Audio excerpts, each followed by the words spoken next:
Behind the words "I love you" from a narcissist, love or control. A narcissist is not merely a difficult person.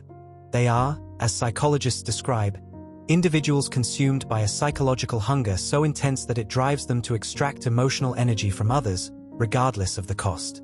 What fuels them is something clinicians call narcissistic supply, the constant stream of attention, admiration, and emotional reaction that sustains their fragile sense of self. According to Dr. Craig Malkin, a clinical psychologist and author of Rethinking Narcissism, this supply can take many forms: adoration, fear, frustration, even hatred. To a narcissist, it makes no difference whether you love or despise them, so long as your focus remains on them. Every reaction you give, every sigh, argument, or tear, feeds the void within. Psychologists emphasize that this hunger arises from deep-seated insecurity. Beneath the narcissist's arrogance lies a fractured self that cannot self-regulate without external validation. They require others' emotional energy to feel real, alive, and superior. This is why many narcissists become experts at deception. They cloak their predatory instincts behind charm, intellect, or empathy so skillfully that their victims seldom realize they're being drained. Dr. Ramoni Dervisula, an expert on narcissistic personality disorder, warns that the most dangerous narcissists are not the loud, obvious ones, but the quiet manipulators who know exactly how to appear kind, wounded, or misunderstood until they have complete control over your emotions. When your success threatens their dominance, the mask begins to crack. Psychologists explain that narcissists interpret others' achievements as personal insults, triggering what's known as narcissistic injury. The moment they sense you slipping beyond their control, thriving independently, gaining recognition, or simply detaching, they spiral into envy and rage. Your growth becomes proof of their inadequacy, and instead of celebrating your accomplishments, they attempt to poison them. You may hear lines like, "You just got lucky," or "You'll lose it all soon." These statements are not random cruelty. They are psychological defense mechanisms designed to diminish your success and restore their superiority. Clinical studies show that envy is one of the most corrosive emotions in narcissistic individuals. It drives them to rewrite reality so they can believe they're still the center of the universe. Dr. Elsa Roningstam from Harvard Medical School notes that this envy is so unbearable that narcissists often prefer to destroy the very source of their discomfort rather than face their own inadequacy. When you succeed, they perceive it as theft, because, in their distorted worldview, everything good should belong to them. And yet, their cruelty isn't always loud. Psychologists describe how narcissists often punish perceived slights through subtle manipulation, cold silences, passive-aggressive remarks, or strategic withdrawal. These are forms of narcissistic rage, not always explosive but just as destructive. Something as small as ignoring a text, using the wrong tone, or saying no to a demand can ignite their fury. They interpret boundaries as rebellion, and rebellion as betrayal. In their mind, you exist to serve their needs. When you assert independence, they retaliate to re-establish dominance. This cycle of punishment and reward keeps victims trapped in psychological confusion. Dr. Judith Orloff, a psychiatrist who studies emotional empaths, explains that this is a form of intermittent reinforcement, a manipulation tactic that mirrors addiction patterns. By alternating cruelty with charm, narcissists condition their victims to crave approval and avoid conflict at any cost. Over time, the victim's nervous system becomes hyper-alert, constantly scanning for signs of danger, apology, or affection. The narcissist doesn't need to shout to control you. They only need to make you afraid of losing peace. But the cruelty doesn't end with punishment. It deepens through projection. When they accuse you of selfishness, ingratitude, or deception, psychologists affirm that they're often describing their own hidden traits. Projection shields them from confronting their flaws, transferring their guilt onto you so they can continue believing they are blameless. As Dr. Ramoni explains, projection allows narcissists to remain the hero or the victim in every story, but never the villain. For the victim, recovery begins with understanding. Recognizing these behaviors for what they are, defense mechanisms of a fragile ego, dismantles their power. Psychologists encourage survivors to set firm emotional boundaries, limit contact, and resist the urge to explain themselves. Silence, in the face of manipulation, is not weakness, it's strength. By refusing to react, you starve the narcissist of the fuel they crave. Healing, however, requires more than distance.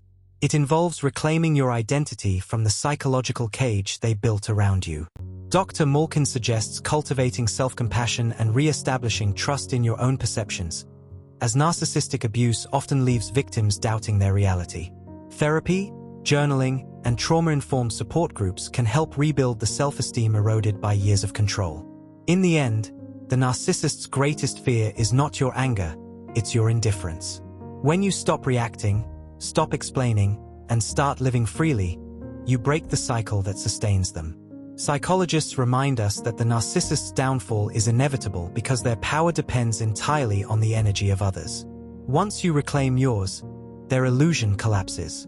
And though they may rage, sulk, or smear your name, none of it can touch you anymore. You have done the one thing they cannot. You've learned to exist without needing control. Psychologists describe the narcissist's silent treatment as one of the most psychologically punishing tactics in emotional abuse. It's not mere silence, it's strategic starvation. When a narcissist cuts off communication, affection, or acknowledgement, they're not ignoring you out of apathy. They're deliberately depriving you of emotional oxygen. Dr. Ramoni Dervisula explains that narcissists use silence to provoke panic and self-doubt, turning their absence into a weapon of control. It's a calculated form of psychological torture designed to make the victim desperate for reconnect ion. To the narcissist, this is victory. The moment you begin chasing their attention, the balance of power shifts back in their favor. The silent treatment is deeply tied to the narcissist's need for dominance. Psychologists affirm that narcissists project their own emotional fears onto others. They view rejection and abandonment as unbearable, so they inflict the same suffering to remind themselves they hold the upper hand. Dr. Les Carter, a psychotherapist who specializes in narcissistic behavior, notes that narcissists perceive silence as punishment and control wrapped into one.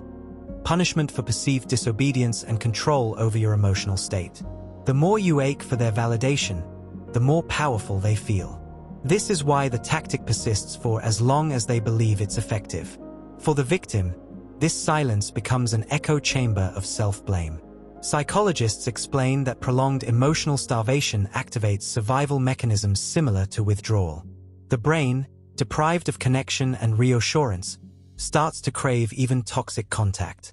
Victims may find themselves obsessively replaying conversations, crafting apologies, or overanalyzing what went wrong, all signs of trauma bonding. Dr. Patrick Corrins, who coined the term, describes it as a cycle of pain and relief that mirrors addiction. The victim begins to equate the narcissist's temporary approval with safety, unaware that this dependency is precisely what the narcissist engineered. Meanwhile, the narcissist remains emotionally detached, often entertaining other sources of supply while their primary target suffers in silence. Psychologists emphasize that narcissists rarely isolate one victim at a time.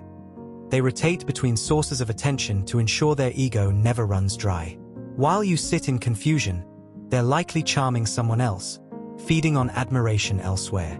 Dr. Ramoni calls this supply rotation, a method that prevents them from facing emotional emptiness. To them, empathy and loyalty are irrelevant. People are interchangeable so long as the narcissist's needs are met. When their target finally refuses to react, the narcissist experiences what psychologists call narcissistic injury. The tactic of emotional starvation loses its power when met with indifference. Dr. Malkin explains that narcissists equate silence from their victims with insignificance. It triggers panic, rage, and disbelief. The very control they tried to maintain begins to slip. When you stop chasing them, they realize their emotional manipulation has failed, and this revelation cuts deeply into their fragile self-esteem. For someone whose identity depends on dominance, being ignored feels like annihilation. To protect yourself from this manipulation, psychologists advise a strategy known as gray rocking. This means offering no emotional response, no pleading, no explanation, no visible distress. Dr. Carter describes it as becoming emotionally non-nutritious. Narcissists crave drama. When you provide none, their interest fades. It's not about winning a battle of silence, but about reclaiming your peace. Boundaries, not engagement, are your armor. Silence, when used consciously, becomes your liberation, not their weapon. The truth is, narcissists project their internal emptiness onto others. Their emotional starvation of you mirrors their own inner void. Psychologists agree that behind every narcissist's cruelty is a profound lack of self-regulation and emotional depth. They cannot generate self-worth. They must extract it. Dr. Ramoni notes that narcissists envy the emotional resilience of their victims, the very capacity to love, empathize, and connect that they lack. This dependency explains their parasitic nature. They attach themselves to those who have what they cannot create. Over time, victims often discover that the narcissist's power was never real. It existed only through their reaction. When that reaction stops, the illusion collapses. This is why awareness is such a powerful tool for recovery. Once you understand that the narcissist's silence isn't punishment, but projection, you stop personalizing it. Instead of wondering what you did wrong, you begin to see their behavior as evidence of their own instability. Recovery begins when you turn inward. Psychologists recommend reconnecting with supportive people, practicing mindfulness, and seeking trauma-informed therapy to rebuild emotional trust.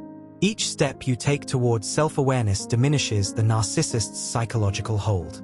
Remember, their silence is not your failure, it's their confession of weakness. In the end, psychologists remind us that narcissists cannot truly love because they cannot tolerate vulnerability. Their silence is both their shield and their prison. For the survivor, understanding this truth becomes the turning point. You are not powerless. You are free the moment you refuse to play the game. The silence that once hurt you can become your boundary, your peace, and your proof that you've broken free from their control.